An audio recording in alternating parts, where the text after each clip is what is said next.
fifth house transits of Rahu. Fifth house transits are basically when Rahu comes to the fifth house, he creates death of children completely. Otherwise, just problems to children if he's a transit Rahu. Otherwise, in a natal Rahu, if he is there in the fifth house natal chart, then there will be 100% death of children or troubles, dangerous troubles to children, like almost death. Things like too much of diseases, such things may happen to children, or money may just go away just like that in seconds, in split seconds. Money may just go away in some reason.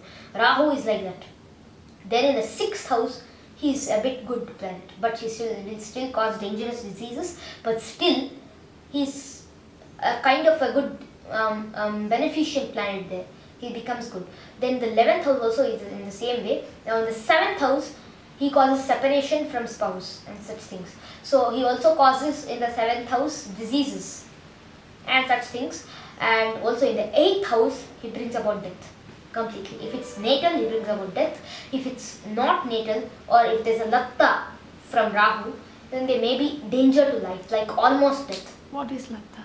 Latta is nakshatra. I will talk about it in the nakshatra video. It's a kick, backward or forward kick to a nakshatra.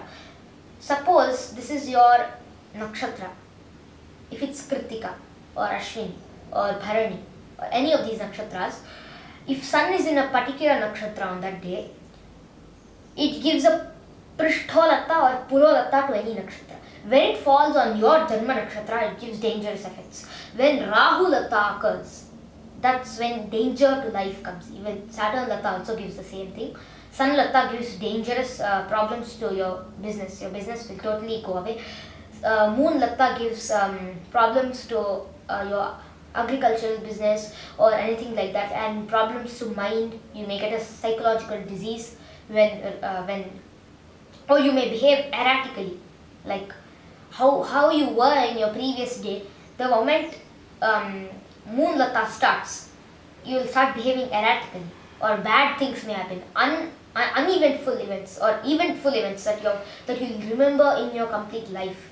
For every person's nakshatra, a latta occurs 7 times in a month. So then, not 7 times in a month, sometimes like that. Whenever the nakshatra appears and one particular planet has almost come to the nakshatra and sitting inside the nakshatra, that planet will give a backward kick to another nakshatra. That's called latta. In Brihat Parashara Vara Shastra, Purolatta and Prishtolatta are the two ways. It kicks forward and kicks backward. So 2 nakshatras will get afflicted. So then in Rahu latta and all, it will give very bad results. Then the 9th house, Rahu gives a thing of breaking the taboos in all ways. So he's a non-spiritualistic graha. So he feels that at the time when Rahu is in 9th house, a person who has Rahu in 9th house will generally feel that, why should I even worship the Lord? What is there? Is he the Lord of the Lords? Who is he to actually control all of us? So that kind of very stupid feelings will come to a person if Rahu is in a natal 9th house. But he may also give money and such things at that time. And Rahu in the 10th house gives a very bad profession to a person. The profession will be a butcher profession or an evil profession, like a scientist profession. Generally, Rahu represents scientist, retro Rahu, because Rahu is always retro. It always moves this side. It moves Aries to Pisces and like that, Aries to Taurus. So, do you mean to say all scientists are bad? Actually, people who have Rahu in that particular house, then scientists are bad. Then the scientists who are born in this category will be bad. But if it's Mars retro, they make very good scientists and good people. So scientists are always not very bad. Only people who have such Rahus in their 10th house, then only it will be bad. But generally don't feel that in your chart, whatever happens will control your life. You have to change it. There's a fate and free will theory. A person who feels that fate controls his destiny will always, then fate will only control his destiny. But when you feel that you have a free will inside you which will control your destiny, then nothing so can happen to you.